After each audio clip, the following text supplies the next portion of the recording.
It was a humid summer evening when the 5 boys, Ethan, Mark, Jason, Ben, and Chris, gathered on their bikes, restless with boredom.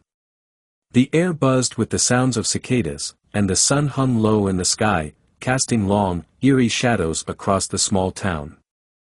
"Let's do something exciting tonight," Ethan said, his eyes gleaming with mischief.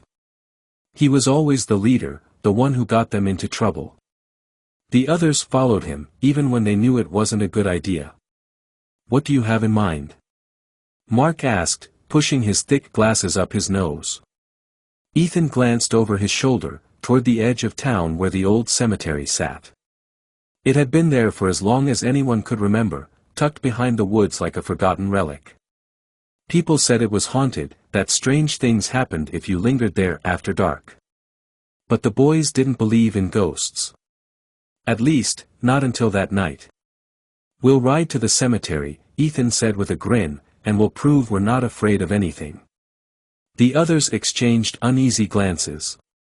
They'd heard the stories, about people seeing shadowy figures walking between the graves, strange whispers carried on the wind, even the occasional sighting of glowing eyes in the darkness. But they were 15, too old to admit they were scared. "Let's do it," Jason said, his bravado masking his nervousness. They pedaled hard, racing each other down the empty streets as the sky darkened. The cemetery loomed ahead, surrounded by a crumbling iron fence and thick trees that seemed to whisper in the growing breeze. The gate stood open, as if inviting them in. "Come on, let's see if the ghosts want to play," Ethan laughed as they rode through the gate, their tires crunching over gravel. They stopped in the middle of the cemetery, where the gravestones stood like silent sentinels, watching them. Some of the stones were old and weathered, their inscriptions worn away by time. Others were newer, gleaming white in the fading light. "Where are the ghosts?" Ben said, trying to sound tough but unable to hide the tremor in his voice. "I thought this place was supposed to be haunted," Chris added, kicking at a rock. Ethan grinned, grabbing a handful of pebbles from the ground. "Maybe they need a little encouragement." He hurled a rock at one of the gravestones, the sharp crack echoing through the still air. The others followed suit, laughing nervously as they lobbed rocks at the graves, calling out into the darkening sky. "Come on, show yourselves!" Ethan shouted, his voice carrying across the cemetery. "Yeah, where are you, ghosts?" Jason added, his laugh forced and hollow. The wind seemed to pick up, rustling the trees with a sudden intensity, but there was no other answer. "I thought this place was supposed to be scary," Ben muttered. "Maybe the ghosts are scared of us," Ethan said with a smirk. But as the words left his mouth, the temperature around them seemed to drop suddenly, the warm summer air turning cold, biting at their skin. A low moan drifted through the cemetery, like the sound of someone in pain. "Did you hear that?" Mark whispered, his eyes wide behind his glasses. "Probably the wind," Jason said, though he didn't sound convinced. The moan came again, louder this time, followed by a soft rustling sound from behind one of the larger gravestones. The boys froze, their bikes forgotten, as they stared in the direction of the noise. Slowly, a figure emerged from the shadows, pale and ethereal, its features indistinct but terrifyingly real. Its eyes glowed faintly in the darkness, locked on them with a hollow, accusing stare. The boys backed up, their hearts racing, but Ethan stood his ground. "It's just a trick," he said, his voice shaking despite his efforts to sound brave. "It's gotta be someone messing with us." The figure moved closer, its feet not touching the ground, its movements unnatural and jerky, like a puppet controlled by invisible strings. The glow of its eyes intensified, and with it came a sense of deep, overwhelming dread that settled into the boys' bones. "We need to go," Mark said, his voice barely a whisper.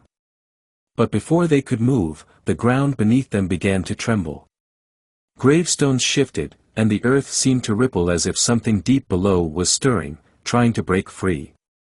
A second figure appeared beside the first, its face twisted and grotesque, its hollow eyes filled with rage. The two specters drifted closer, their forms flickering in and out of focus like distorted images in a nightmare. "We're sorry," Chris yelled, backing away slowly, his voice cracking with fear. The figures didn't stop. Instead, they began to moan, a chorus of anguished voices filling the night air. And then, from behind every gravestone, more shapes began to rise. Shadowy figures, twisted and disfigured, emerged from the ground, their bodies translucent but horrifyingly real. The air was thick with the stench of decay, and the boys could feel the cold breath of the dead on their skin. Ethan's bravado crumbled, his face pale as he stumbled backward. "Run," he shouted. They turned and bolted for their bikes, their hearts pounding in their chests. But the path out of the cemetery seemed longer than they remembered, the gate impossibly far away. Behind them, the spectral figures gave chase, their movements slow but relentless, their glowing eyes fixed on the boys. The wind howled, carrying with it whispers of the dead. "You shouldn't have disturbed us." Jason tripped over a fallen branch, his bike skidding out from under him. He hit the ground hard, gasping for breath as one of the figures loomed over him, its hand outstretched, fingers curling like claws. "Ethan! Help!" Jason screamed, but the others were too far ahead, too terrified to look back. The figure's hand touched Jason's shoulder, and he felt a cold so deep it burned. His skin tingled, the life draining from his body as the figure's eyes bore into his soul. He screamed, the sound swallowed by the night. Ethan skidded to a stop when he heard Jason's cry, his legs shaking, but he couldn't leave him. "Jason," he shouted, running back to his friend. The figure hovered over Jason, its face inches from his, whispering something that made Jason's eyes roll back in his head. Ethan grabbed Jason by the arm, yanking him away from the specter just as another figure appeared behind them. "We need to get out of here," Ethan gasped, dragging Jason toward the others, who were already at the gate. The boys pedaled furiously, their hearts pounding, but no matter how fast they rode, the figures seemed to follow, their ghostly forms flitting between the trees, growing closer with each passing second. The road back to town was empty, the streetlights flickering as if the power was failing. The boys didn't stop until they reached the edge of the woods, panting and terrified. They thought they were safe, that they had escaped. But the haunting wasn't over. For days after their encounter at the cemetery, the boys were never the same. Ethan, once the bravest of them all, wouldn't leave his house. His face was pale, and he barely spoke, his mind haunted by the figures they had seen. Every time he closed his eyes, he saw the glowing eyes of the spirits, felt their cold breath on his neck. Jason was even worse. He couldn't remember what the figure had whispered to him, but he felt its presence constantly. It followed him home, its shadow lurking just outside his window, watching him with those hollow eyes. At night, he heard the moans of the dead in his dreams, calling him back to the cemetery. The other boys weren't spared either. Ben swore he could feel the cold touch of the specter's hand on his shoulder, and Chris claimed he saw shadowy figures in every reflection, their eyes glowing, waiting for him. They had dared to see the ghosts, and the ghosts had answered. Now, there was no escaping the spirits they had awakened. The boys had disturbed the dead, and what they had called forth would haunt them until the end.